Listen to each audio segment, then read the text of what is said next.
Capítulo 4. A grande tristeza. A tristeza é um muro entre dois jardins. Khalil Gibran. Mac continuava parado junto à margem, ainda tentando recuperar o fôlego. Demorou alguns minutos antes de pensar em Miss. Lembrando-se de que ela ficara colorindo o livro, subiu pela margem até onde podia ver seu acampamento. Mas não havia sinal da menina. Apressou o passo, correndo até a barraca, chamando seu nome com o máximo de calma que conseguiu. Não houve resposta. Ela não estava ali. Mesmo com o coração disparado, ele racionalizou, pensando que na confusão alguém havia cuidado dela. Provavelmente Sarah Madison ou Vicky do 7. Procurando controlar a ansiedade e o pânico, foi ao encontro dos novos amigos e perguntou se podiam ajudá-la a procurar Miss. Os dois dirigiram-se rapidamente para seus acampamentos. Jesse retornou primeiro, anunciando que Sarah não tinha visto Miss naquela manhã. Acompanhou Mac ao acampamento dos do 7, mas antes de chegarem lá, Emil veio correndo em sua direção com uma expressão claramente apreensiva no rosto. Ninguém viu Missy hoje e também não encontramos Amber. Será que estão juntas? Havia uma sugestão de pânico na pergunta de Emil. Tenho certeza de que é isso, disse Mac, tentando se tranquilizar e acalmar Emil ao mesmo tempo. Aonde você acha que elas podem ter ido? Por que não verificamos os banheiros e chuveiros? Sugeriu Jesse. Boa ideia, falou Mac. Vou olhar no que fica mais próximo da nossa área, o que meus filhos usam. Por que você e Emil não verificam o que fica entre as duas áreas? Eles concordaram e Mac foi numa corrida lenta para os chuveiros mais próximos, notando pela primeira vez que estava descalço e sem camisa. Que figura deve estar, pensou, e provavelmente teria achado graça se sua mente não estivesse tão concentrada em Miss. Quando chegou aos banheiros, perguntou a uma adolescente que saía da parte feminina se tinha visto uma garotinha de vestido vermelho lá dentro, ou talvez duas garotas. Ela disse que não havia notado, mas que olharia de novo. Em menos de um minuto estava de volta, balançando a cabeça. Obrigado mesmo assim, disse Mac e foi para a parte de trás da construção, onde ficavam os chuveiros. Enquanto virava a esquina, começou a chamar Miss em voz alta. Mac podia ouvir a água correndo, mas ninguém respondeu. Imaginando se Miss estaria em um dos chuveiros, começou a bater na porta de cada um até obter resposta. 6 cubículos de chuveiro e nada de Miss. Verificou os do banheiro masculino, mas ela não se encontrava em lugar nenhum. Correu de volta, na direção do acampamento de Emil, capaz de orar qualquer coisa a não ser repetir. Ah, meu Deus, me ajude a achá-la. Ah, meu Deus, por favor, me ajude a achá-la. Quando ouviu, Vicky correu ao seu encontro. Estivera tentando conter o choro, mas não conseguiu quando se abraçaram. De repente, Mac desejou desesperadamente que nem estivesse ali. Ela saberia o que fazer, pelo menos qual seria a coisa certa. Ele se sentia totalmente perdido. Sarah levou Josh e Kate para o seu acampamento, portanto não se preocupe com eles, disse Vicky em meus soluços. Ah, meu Deus, pensou Mac, percebendo que tinha esquecido completamente de seus outros 2 filhos. Que tipo de pai eu sou? Mesmo sentindo-se aliviado porque Sarah estava cuidando deles, desejou ainda mais intensamente que nem estivesse aqui. Nesse momento, Emil e Jesse apareceram. Emil aparentando alívio e Jesse parecendo tenso como uma corda esticada. Nós a encontramos, exclamou Emil, o rosto se iluminando e depois ficando sombrio ao perceber o que estava dizendo. Quero dizer, encontramos Amber. Ela voltou do banho que foi tomar em outro lugar, onde havia água quente. Disse que tinha falado com a mãe, mas vi que provavelmente não escutou. Sua voz parou no ar. Mas não encontramos Miss, acrescentou Jesse rapidamente, respondendo a pergunta mais importante. Amber também não a viu hoje. Emil, no auge da eficiência, assumiu o controle. Mac, temos de contatar as autoridades do camp imediatamente e botar todo mundo procurando Miss. Talvez no meio da agitação ela tenha se assustado e se confundido e simplesmente saiu andando e se perdeu. Ou talvez estivesse tentando nos encontrar e caminhou na direção errada. Você tem uma foto dela? Talvez haja uma copiadora no escritório e poderíamos fazer algumas cópias para economizar tempo. Tem uma foto na carteira. Mac enfiou a mão no bolso de trás e por um segundo entrou em pânico ao não encontrar nada ali. Achou que poderia estar no fundo do lago Aloma, mas então lembrou que a deixara no carro depois da viagem teleférico no dia anterior. Os três voltaram ao acampamento de Mac. Jess correu na frente para avisar Sarah que Amber estava em segurança, mas que Missy não fora encontrada. Chegando ao acampamento, Mac abraçou Josh e Kate, tentando parecer calmo. Tirando a roupa molhada, vestiu uma camiseta e jeans, meias secas e um par de tênis. Sarah prometeu que ela e Vic ficariam com seus filhos mais velhos e sussurrou que estava orando por ele e Miss. Mac agradeceu, dando-lhe um abraço rápido e, depois de beijar os filhos, juntou-se aos outros 2 homens que correriam para o escritório do camping. A notícia do resgate na água havia chegado à pequena sede e todos se mostravam animados. O clima mudou rapidamente quando souberam do desaparecimento de Miss. No escritório havia uma copiadora e Mac, depois de tirar várias cópias do retrato da filha, a distribuiu. O jovem subgerente Jeremy Bellamy ofereceu-se para ajudar na busca. Então, eles dividiram o terreno em 4 áreas e cada um saiu levando um mapa, a foto de Missy e um walkie-talkie.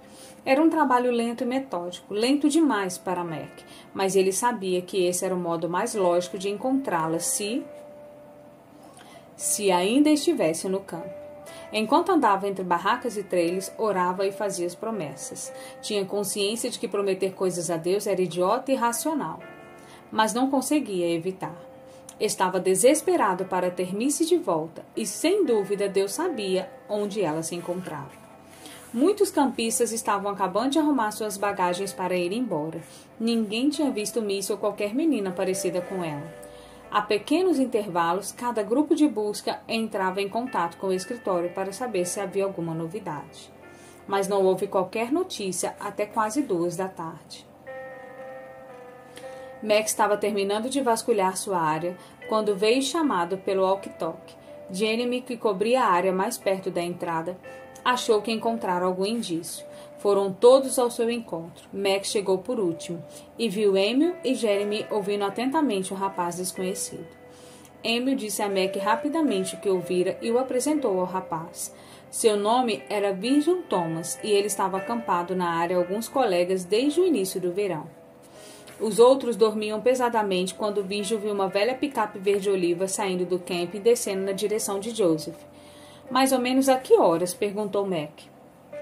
Foi antes do meio-dia, mas não tenho certeza porque estava de ressaca. Mostrando a foto de Miss para o rapaz, Mac perguntou de modo áspero: Você acha que viu essa menina? Quando outro cara me mostrou essa foto antes, ela não me pareceu familiar, respondeu Virgil olhando de novo. Mas então, quando ele disse que ela estava usando um vestido vermelho vivo, lembrei que a menininha na picape verde estava com um vestido dessa cor. Vi que ela estava rindo ou berrando, não dava para saber. E então tive a impressão de que o motorista lhe deu um tapa ou a empurrou para baixo, mas acho que ele também podia estar só brincando. Mac ficou paralisado. Apesar de assustadora, infelizmente essa informação era a única que até então fazia sentido. Explicava porque não havia encontrado nenhum traço de Miss, mas tudo dentro dele não queria que fosse verdade. Virou-se e começou a correr para o escritório, mas foi contido pela voz de Emily. Mac, para! Nós já falamos com o escritório pelo rádio e avisamos o xerife de Joseph. Eles vão mandar alguém para cá agora mesmo e estão emitindo um boletim de busca para a picape. Nesse momento, 2 radiopatrulhas entraram no campo. A primeira foi direto para o escritório e a outra para a área onde os homens se encontravam. Mac correu ao encontro do policial, um rapaz de cerca de 30 anos que se apresentou como Dalton e começou a ouvir as pessoas. Nas horas seguintes, houve um movimento crescente de reação ao desaparecimento de Miss. Expediram uma ordem de busca, bloquearam a autoestrada e os guardas florestais da área foram avisados para ficarem atentos. Isolaram o acampamento dos Phillips com fita, caracterizando-o como uma cena de crime, e todos nas mediações foram interrogados. Virgil forneceu o máximo de detalhes que pôde sobre a picape e os seus ocupantes, e a descrição foi enviada a todos os órgãos policiais mais importantes. Os oficiais de campo de FBI em Portland, Seattle e Denver foram alertados. Nem estava a caminho, trazida de carro por sua melhor amiga Marianne. Trouxeram cães rastreadores, mas as pistas de Missy terminavam no estacionamento próximo, aumentando a probabilidade de que a história de Vigil fosse verdadeira. Depois que os peritos examinaram minuciosamente o acampamento, o policial Dalton pediu que Mac entrasse de novo na área e observasse tudo com cuidado, em busca de algo diferente. Mac sentia-se tão desesperado para ajudar de alguma forma que, mesmo exausto, concentrou a mente na tentativa de se lembrar de qualquer detalhe. Com cautela, refez seus passos, o que não daria em troca para ter a chance de recomeçar o dia desde o início, mesmo queimando os dedos e derrubando de novo a massa de panqueca. Voltou-se novamente para a tarefa designada, mas nada parecia diferente do que recordava. Nada havia mudado. Chegou à mesa onde Missy estivera ocupada colorindo. O livro estava aberto na mesma página com uma imagem inacabada da princesa índia da tribo do Motomã. O lápis de cera também se encontrava lá, se bem que o vermelho, a cor predileta de Missy, estivesse faltando. Mac começou a procurar no chão onde ele poderia ter caído. Se está procurando o lápis de cera vermelho, nós o encontramos ali, perto da árvore, disse Dalton apontando para o estacionamento. Ela provavelmente o largou enquanto estava lutando com... Sua voz se perdeu no ar. Como você sabe que ela estava lutando? O policial hesitou, mas depois falou relutante. Encontramos um dos sapatos dela nos arbustos, para onde provavelmente foi chutado. Você não estava aqui na hora, por isso pedimos ao seu filho para identificá-lo. A imagem de sua filha lutando com algum monstro pervertido foi como um soco no estômago, quase sucumbindo ao negrume súbito que ameaçava esmagá-lo. Max se apoiou na mesa para não desmaiar ou vomitar. Foi então que notou um broche de joaninha cravado no livro de colorir. Retornou à consciência como se alguém tivesse aberto um vidro de sais sobre seu nariz. — De quem é isso?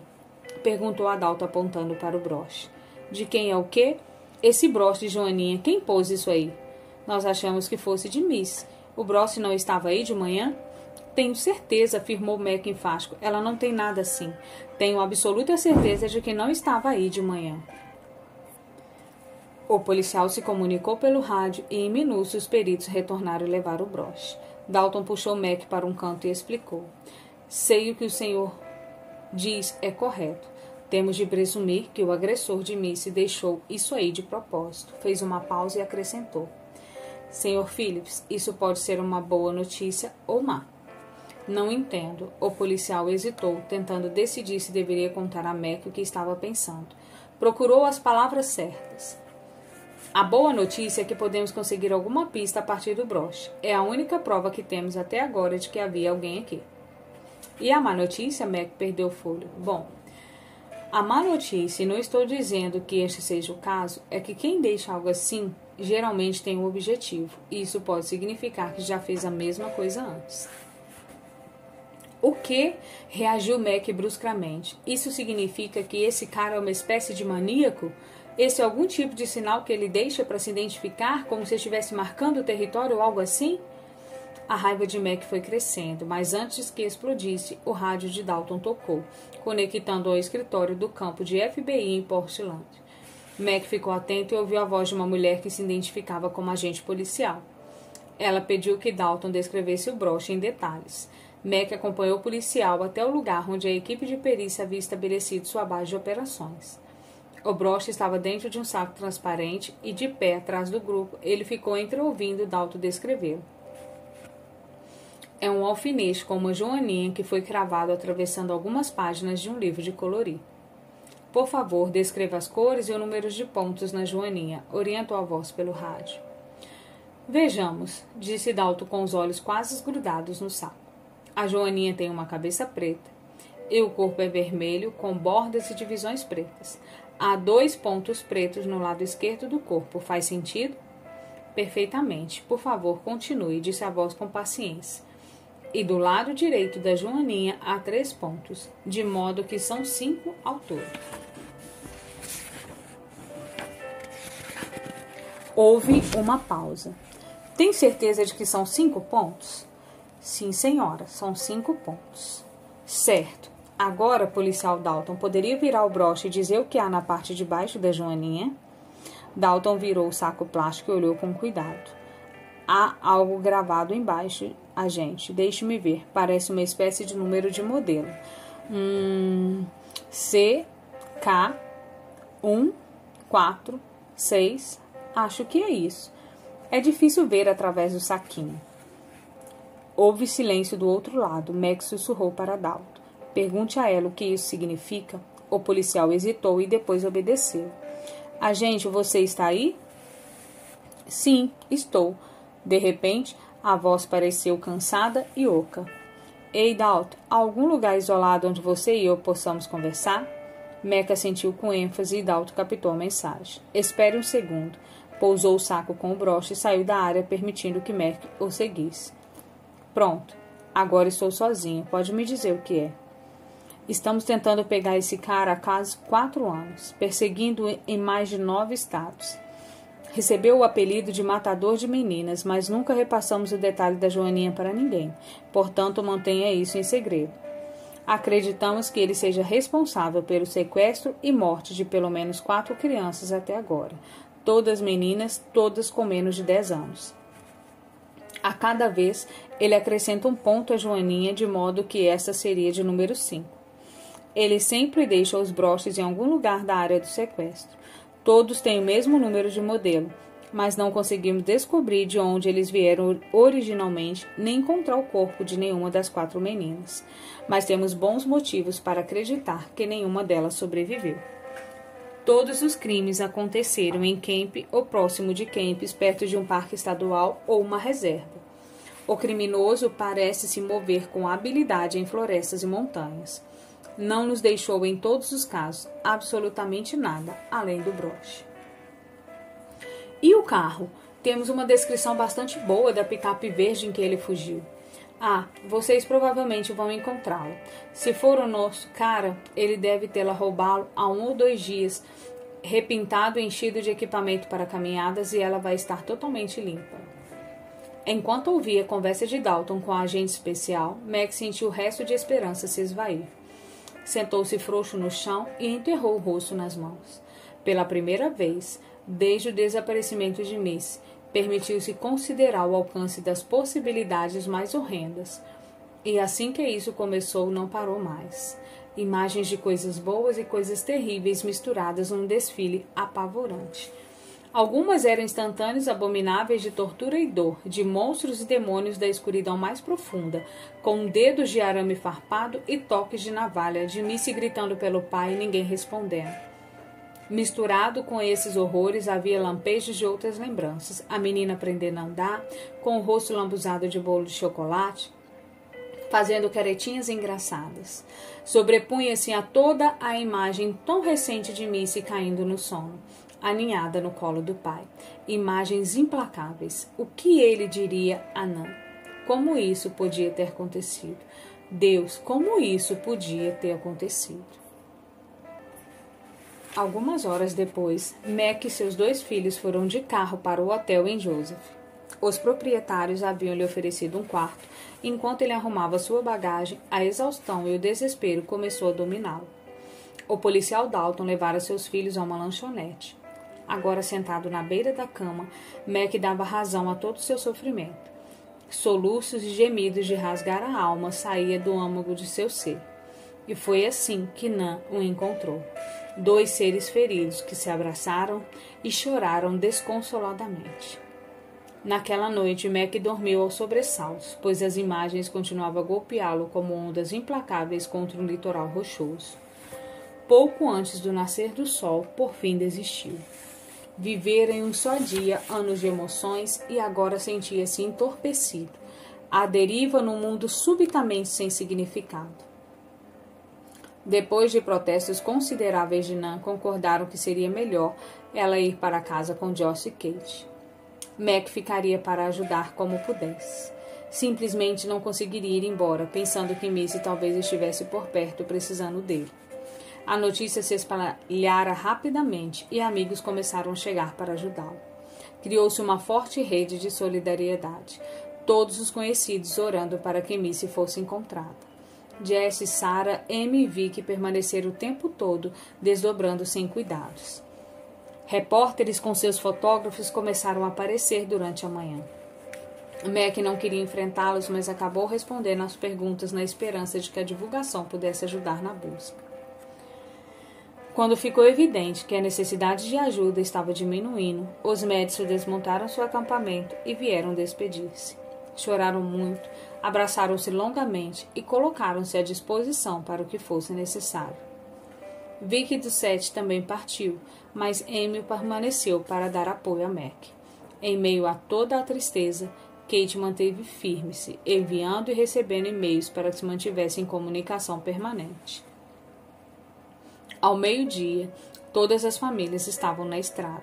Marianne levou Nan e as crianças para casa, onde os parentes estariam esperando. Mac e Amy foram com o policial Dalton, que passaram a chamar de Tommy, para Joseph, onde se dirigiam à delegacia. Agora vinha a parte mais difícil, a espera. Mac sentia que estava andando em câmera lenta dentro do olho de um furacão. O grupo do FBI chegou no meio da tarde e logo ficou claro que a pessoa encarregada era a agente especial Witkowski, uma mulher pequena e magra, cheia de energia, de quem Mac gostou no mesmo instante. Ela permitiu que ele participasse de todas as providências e informes. Depois de estabelecer o centro de comando no hotel, o FBI pediu a Mac uma entrevista formal. A agente Witkowski levantou-se de trás da mesa onde estava trabalhando e estendeu a mão. Quando Mac ia apertá-la, a agente envolveu as mãos dele com as suas e sorriu afetuosamente. Senhor Phillips, peço desculpas por não ter lhe dado até agora a atenção que merece. Estamos vivendo uma turbulência estabelecendo comunicações com todas as agências policiais envolvidas na tentativa de resgatar Miss. Lamento muito que tenhamos nos conhecido nessa circunstância. Mac suspirou fundo. Por favor, me chame de Mac. Bem, então me chame de Sam, que é a forma abreviada de Samantha. Mac relaxou um pouco na cadeira, vendo-a examinar rapidamente algumas pastas cheias de papéis. Mac está disposto a responder algumas perguntas? Ela perguntou sem levantar a cabeça. Farei o máximo possível, ele afirmou, aliviado pela oportunidade de fazer alguma coisa. Bom, não vou obrigá-lo a repassar todos os detalhes. Estou com os relatórios sobre tudo o que você já contou, mas tenho umas coisas importantes para examinarmos juntos. Ela o olhou nos olhos. Qualquer coisa que eu possa fazer para ajudar, concordou Mac. No momento estou me sentindo bastante impotente.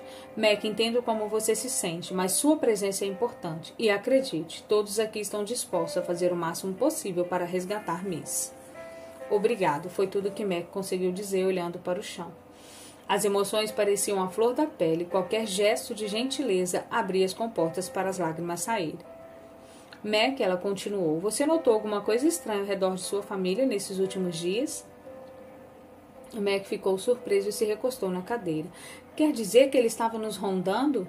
Não, ele parece escolher as vítimas ao acaso, mas todas eram mais ou menos da idade da sua filha, com cor de cabelo semelhante.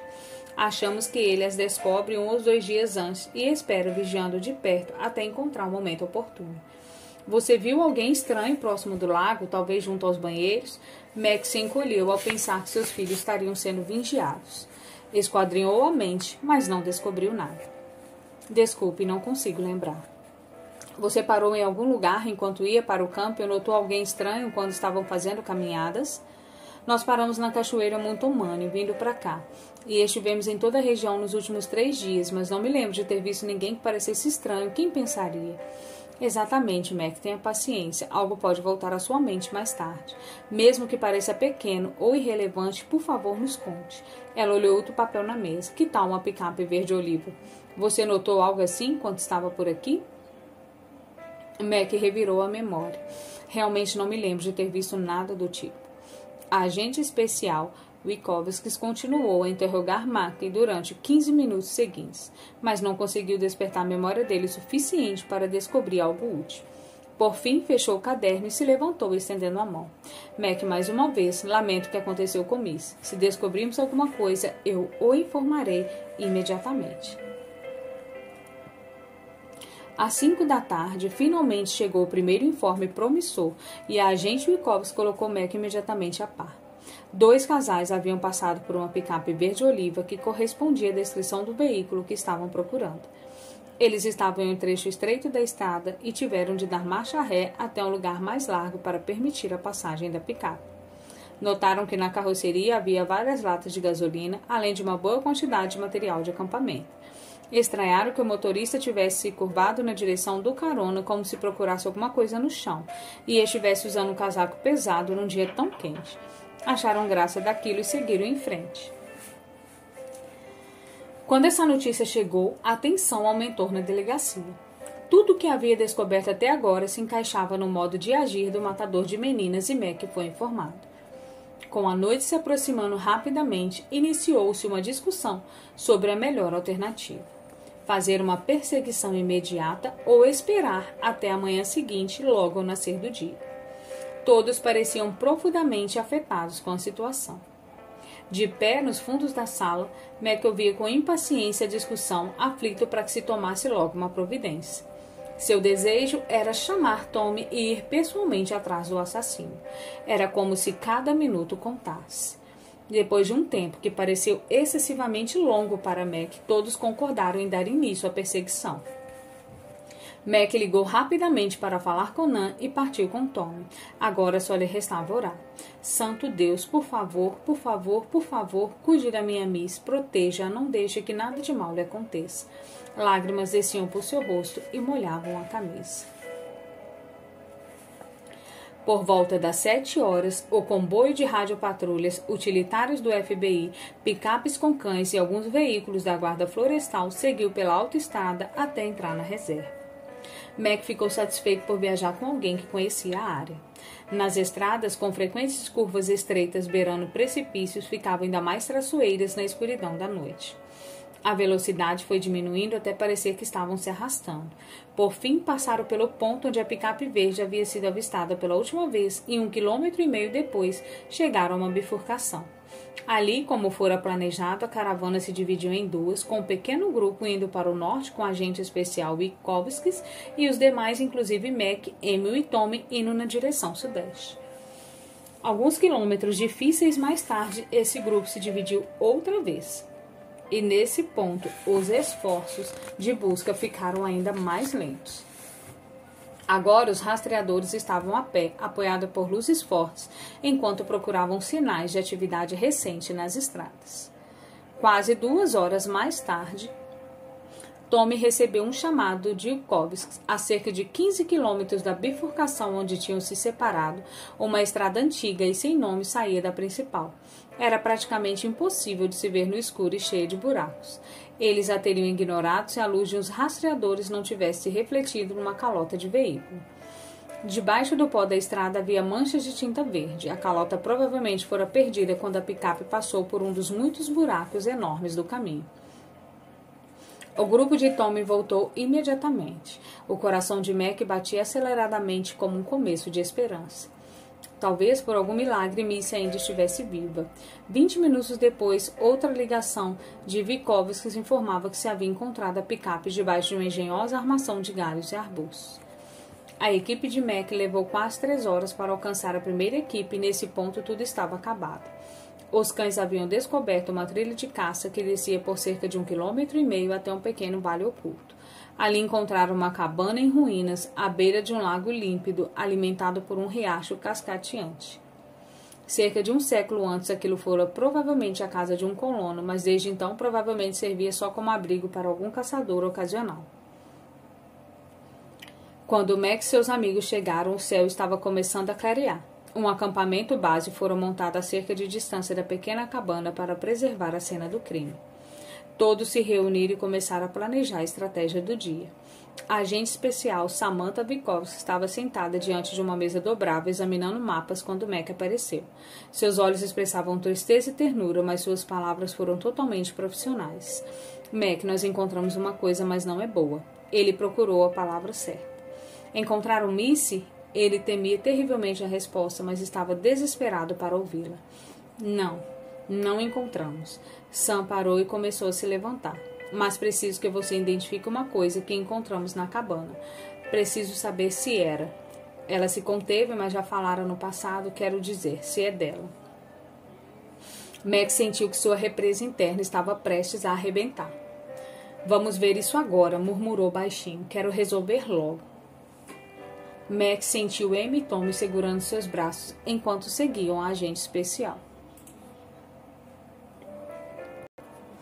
Pelo curto caminho até a cabana. 3 homens adultos de braços dados numa solidariedade especial, andando juntos em direção ao seu pior pesadelo. O membro da equipe de perícia abriu a porta da cabana para deixá-los entrar. Refletores alimentados por um gerador iluminavam cada parte da sala. Havia prateleiras na paredes, uma velha mesa, algumas cadeiras e um sofá. Mac viu imediatamente o que viera identificar. Virando-se, desmoronou nos braços dos 2 amigos e começou a chorar incontrolavelmente. No chão, perto da lareira, estava o vestido vermelho de Missy, rasgado e encharcado de sangue. Para Mac, os dias e semanas seguintes se tornaram um borrão de entrevistas que entorpeciam as emoções. Por fim, um funeral dedicado a Miss com um pequeno caixão vazio e um desfile interminável de rostos tristes, ninguém sabendo o que dizer. Em algum momento, nas semanas que se seguiram, Mac iniciou o lento e doloroso reencontro com a vida cotidiana. Aparentemente, o matador de meninas recebera o crédito pela 5ª vítima, Melissa Anne Phillips. Assim como nos outros 4 casos, as autoridades não encontraram o corpo da vítima, embora grupos de busca estivessem revirado a floresta durante dias. Como em todas as outras situações, o matador não deixara nenhuma pista que pudesse ser seguida, só o broche. Era como se estivesse lidando com um fantasma. Em algum ponto do processo, Mac procurou emergir da dor e do sofrimento, pelo menos com sua família. Eles haviam perdido uma irmã e uma filha e seria terrível também perderem um pai e um marido. Ainda que todos tivessem sido profundamente golpeados pela tragédia, Kate parecia mais afetada, escondendo-se numa casca como uma tartaruga para se proteger de algo potencialmente perigoso. Mac e Nan preocupavam-se cada vez mais com ela, mas não conseguiam encontrar as palavras adequadas para penetrar na fortaleza que a garota estava construindo ao redor de si. As tentativas de conversa se transformavam em monólogos, como se algo tivesse morrido dentro dela e agora estivesse corroendo lentamente por dentro, derramando-se às vezes em palavras amargas ou num silêncio deprimido. Josh se comunicava frequentemente com Amber, o que ajudava a extravasar a dor. Além disso, estava bastante ocupado preparando-se para a formatura no ensino médio. A grande tristeza havia baixado como uma nuvem e, em graus diferentes, cobria todos os que tinham conhecido Miss. Mac e Nan enfrentavam juntos o tormento da perda, sentindo-se mais próximos do que nunca. Nem repetia seguidamente que não culpava de modo algum Mac pelo que acontecera. Mac, porém, levou muito mais tempo para se livrar de todos os "se" que o levaram ao desespero. Se ele tivesse decidido não levar as crianças naquela viagem, se tivesse recusado quando elas pediram para usar a canoa, se tivesse ido embora na véspera, se... Não ter podido enterrar o corpo de Miss ampliava seu fracasso como pai. O fato de ela ainda estar em algum lugar sozinha na floresta assombrava-o todos os dias. Agora, 3 anos e meio depois, Missy era considerada oficialmente vítima de assassinato. A vida nunca mais seria a mesma. A ausência de Missy criava um vazio absurdo. A tragédia também havia aumentado a fenda no relacionamento de Mac com Deus. Mas ele não se dava conta dessa separação crescente. Em vez disso, tentava abraçar uma fé estoica e desprovida de sentimentos que lhe trazia algum conforto e paz. Porém, não eliminava os pesadelos em que se via com os pés presos na lama e sem voz para dar os gritos que salvariam sua preciosa Miss. Aos poucos, os pesadelos foram se tornando menos frequentes e os momentos de alegria começaram a despontar, fazendo Mac sentir-se culpado. Assim, receber o bilhete assinado Papai, dizendo para encontrá-lo na cabana, causou-lhe um profundo impacto. Será que Deus escreve bilhetes? E por que na cabana? O ícone de sua dor mais profunda. Certamente Deus teria lugares melhores onde se encontrar com ele. Um pensamento sombrio chegou a atravessar sua mente. O assassino estaria provocando ou atraindo para longe com a intenção de deixar sua família desprotegida.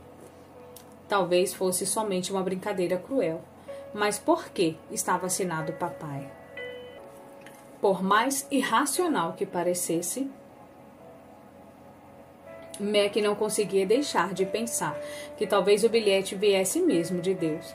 Quanto mais pensava, mais confuso e irritado ia ficando. Quem havia mandado a porcaria do bilhete, fosse quem fosse, Mac tinha a sensação de que estavam brincando com ele. E de qualquer modo, de que adiantava? Mas, apesar da raiva e da depressão, Max sabia que precisava de respostas. Percebeu que estava travado e que as orações e os hinos dos domingos não serviam mais, se é que já haviam servido. A espiritualidade do claustro não parecia mudar nada na vida das pessoas que ele conhecia, a não ser talvez na de Nan. Mas ela era especial. Mac estava farto de Deus e da religião. Farto de todos os pequenos clubes sociais religiosos que não pareciam fazer nenhuma diferença expressiva nem provocar qualquer mudança real. Max certamente desejava mais, porém não sabia que estava a ponto de conseguir muito mais do que havia pedido.